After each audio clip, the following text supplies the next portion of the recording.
It's Candy Miles-Crocker with the Real Life Real Estate Training Program, and I'm happy to be back to share with you some insights from my first year in real estate. But before launching into that, I just want to thank you all for your comments and feedback from my last video. As I read each comment, they took me back to when I first began my career in real estate. I remember doubting my ability and wondering when in the world I would get that first client. Being a real estate agent is extremely rewarding, one that brings new adventures and challenges with every transaction. Every day brings something new, and that's what keeps it interesting and why we must continue to learn how to work smarter, not harder. In my first video, I shared with you my story and how I came to become a realtor.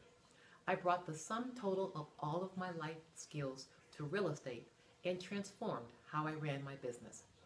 As you well understand, it can take months to get your first client and then get that client to settlement. It took me 4 months, but that was just the beginning.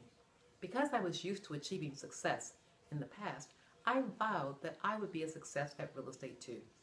I ended my first year with 14 transactions, enough to be Rookie of the Year in my office. I believe you too have what it takes to become a successful real estate agent, and as I said, I will be giving you some insight on what I learned my first year and beyond. But before I get into that, I want you to understand that you are so much more than a real estate agent. Right now you may be thinking that you are simply trying to help people buy and sell property. But what you really do is change people's lives. You help them fulfill their dreams and oftentimes help give their families a fresh start. I am of the opinion that real estate agents will never become obsolete for these very reasons. Sure, they have the internet, but they need a realtor to help them navigate the difficult market conditions and negotiate the price, terms, and conditions. And more importantly, help them think things through and move forward. Now, for what I have learned being a real estate agent. First, success begins with me and my mindset. If you truly make up your mind to achieve something, you will, because you won't stop until you do.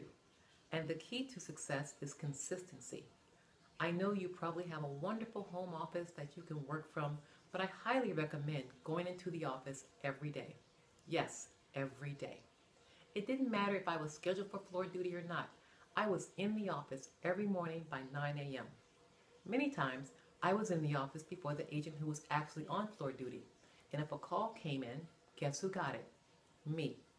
My office realized that callers wanted information on a property quickly and didn't want to wait for a phone call back. When experienced agents needed help with an open house, they would ask me because they always saw me around, and they knew that I took my job very seriously. I told you that my first year I had 14 transactions. What I didn't tell you is how I got those 14 transactions. You probably know by now that your friends will probably not use you since you're new to the business. My friends were no exception. I had one friend who allowed me to help her during my first year. I sold her condo and helped her buy a single-family home. The other 12 transactions came from people I met at open houses and sitting on floor duty. I had to rely on what I call the kindness of strangers to launch my real estate career.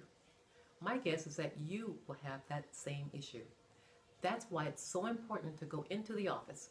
I can't believe that anyone is knocking on your door at home asking if you can help them buy or sell a house. Another thing I want you to keep in mind as you grow your real estate business is it's important to remember to make it all about your client, not about you.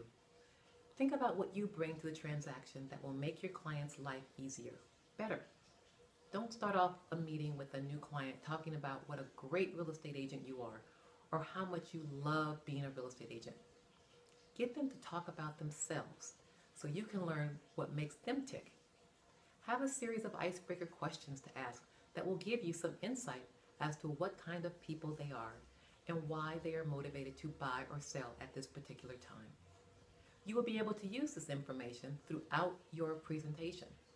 It will show them that you listened to what they were saying and understood what was important to them. Your goal is to make the meeting a conversation, not a lecture.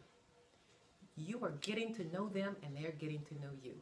This is the first step to building a relationship built on trust and respect.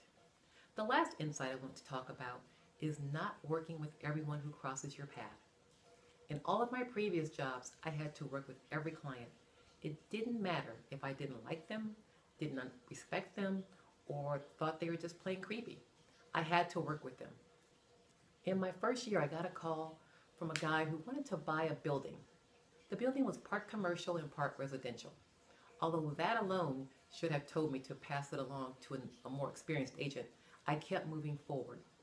We talked on a weekly basis as he was trying to get his financing together. But as each week passed, I was getting more and more uneasy. As he described his financing options, they just didn't make sense to me. For the life of me, I couldn't figure out where the money was coming from. It was all just a little too creative for me. Although I was hungry for money, I felt as though I was getting in way over my head with this client and didn't want to risk losing my newly achieved real estate license when I was just getting started. I described the situation to a colleague and asked, what should I do? To my surprise, he said, fire him. I had no idea I could do that. So immediately I called my client but got his voicemail. I tried again later that same day and got his voicemail again. I kept leaving messages for him to call me because I didn't want to fire him via voicemail. But when I got his voicemail about the third or fourth time, I left a message saying I wouldn't be able to help him with his purchase and wished him luck. With that simple message, my stomach stopped churning and I could put all of my time and energy into more positive people. This was an invaluable lesson to me early in my career. You too will find that you are not a good fit for every buyer and seller you meet. Although you might be desperate for money, here is one thing you should know. All money is not good money. When you meet someone who you feel you don't want to work with, follow your gut and keep it moving. I'm not saying it won't be hard to turn away money, but you will be happy you did. Now I know what I've said here on this video may go against everything you've been taught, but please know that I have built my business on these principles. Everything I talk about I have done and continue to do. I've been a real estate agent for 14 years and have been a negotiator for over 30 years. And I have been training other real estate agents for over 7 years. And I know these principles work. It may seem like a lot now, but now is the time to start moving in the right direction. Take the baby steps and celebrate your small successes. I invite you to share what your biggest takeaway was from watching this video and what you plan to implement immediately to move your real estate career forward. Take a moment to leave a comment in the box below. For me, once I write it down, it becomes real. It becomes something I have released out into the universe and now must take action. Now is your time to make yourself accountable and declare your success. It doesn't matter if it's big or small. The important thing is to move forward. Written proclamations are powerful. Don't underestimate that power. In my next video, I will talk about how you can add value to your clients, past, present, and future, and a unique opportunity you will have to work directly with me. This is Candy from the Real Life Real Estate Training Program, and I look forward to seeing you in the next video.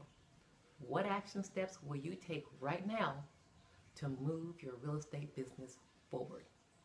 Write them in the comment section below.